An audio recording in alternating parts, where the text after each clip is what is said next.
হে বন্ধুরা, কেমন আছো সবাই? আশা করি সবাই অনেক অনেক ভালো আছে। নতুন একটি ভিডিওতে তোমাকে স্বাগতম। এই ভিডিওতে আমরা দেখব তুমি কিভাবে তোমার গুগল ক্রোমের যে ব্রাউজার হিস্ট্রি রয়েছে সেটা তুমি কিভাবে ডিলিট করতে পারো খুব সহজেই। তো সেটার জন্য আমাদের প্রথমে ওপেন করে নিতে হবে আমাদের Google Chrome browser. Browser open করার পর এখান থেকে তুমি থ্রি ডট দেখতে পাচ্ছ, এখানে চলে আসো। এবং এখান থেকে আসার পর তুমি স্টোরি দেখতে পাচ্ছ, এখান থেকে চাইলে তুমি স্টোরি ওপেন করতে পারবে। বা তুমি যদি কন্ট্রোল এইচ দাও সেক্ষেত্রে কিন্তু তুমি স্টোরি ওপেন করতে পারবে। তো আমি এখান থেকে স্টোরি ওপেন করে নিচ্ছি। তো এখান থেকে তুমি সম্পূর্ণ স্টোরি দেখতে পাচ্ছ, ক্রোম স্টোরি। এখান থেকে তুমি ব্রাউজিং ডাটাতে যদি যাও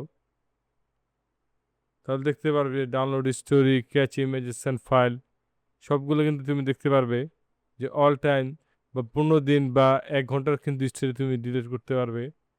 তো আমি এখান থেকে অল টাইম দিয়ে নিচ্ছি এবং ডিলিট ডাটা দিয়ে নিচ্ছি।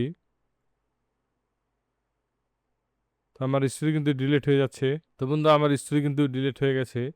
তো আমি যদি ডিলেট ব্রাউজিং ডাটাতে যাই তাহলে দেখতে পাবে বন্ধুরা আমার কিন্তু লেস দেন 1 MB দেখাচ্ছে, যেখানে আগে 222 MB দেখাচ্ছিল। তো বন্ধুরা, আমি একটু ব্যাগে যাই এবং এটা যদি ডিলিট করি তাহলে দেখতে পাবে আমাদের কোনো ব্রাউজিং ডাটা কিন্তু নেই।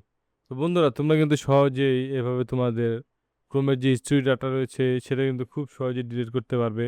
আশা করি ভিডিওটি ভালো লেগেছে। যদি ভিডিওটি ভালো লাগে তাহলে চ্যানেলটি অবশ্যই সাবস্ক্রাইব করো এবং পাশে থাকা বেল আইকনটি ক্লিক করো। দেখা হবে পরবর্তী কোনো নতুন ভিডিওতে।